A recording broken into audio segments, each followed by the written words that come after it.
Hello everyone. এখানে আমার ব্যাগপত্র হয়ে গেছে সব ready and this is my OOTD except this হাওয়াই চটি, এটা আমি পরে চেঞ্জ করব।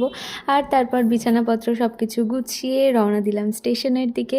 স্টেশনে পৌঁছে ট্রেন ঢুকতে তখন বোধহয় 2 মিনিট বাকি ছিল, তখন আমার ঢং শেষ হচ্ছিল না। তারপর ট্রেনে উঠে বসে বাইরেটা দেখতে দেখতে যাচ্ছিলাম। আর আমি লাস্ট টাইম যখন বাড়ি গিয়েছিলাম না, তখন সব খেতেই দেখলাম প্রচুর সর্ষে গাছ ছিল। আর এখানে তোমরা দেখতে পাবে, আর এই হলুদ সবুজের এই কম্বিনেশনটা দেখতেই কী যে ভালো লাগছিল, মানে চোখ জুড়িয়ে যাচ্ছিল। হয়তো ক্যামেরায় আমি এটা জাস্টিফাই করতে পারবো না। তারপর আমার খিদে পেয়েছিল, তাই খেয়ে নিলাম একটা কিটক্যাট। আর আমার হোম টাউনে ট্রেনটা পৌঁছতে পৌঁছতে অনেকটাই টাইম লেগে যায়। আর দেখতেই পাচ্ছ পুরো ট্রেন মোটামুটি ফাঁকা। আমি বসেছিলাম, আমার আশেপাশটা দেখতেই পেলে পুরো ফাঁকাই ছিল। আর একা একা কতক্ষণই বা বসে থাকবো, আর কতক্ষণই বা জানালা দিয়ে বাইরেটা দেখবো। তো মানে লাস্টের দিকে প্রায় বোর হয়ে গিয়েছিলাম বলতে পারো।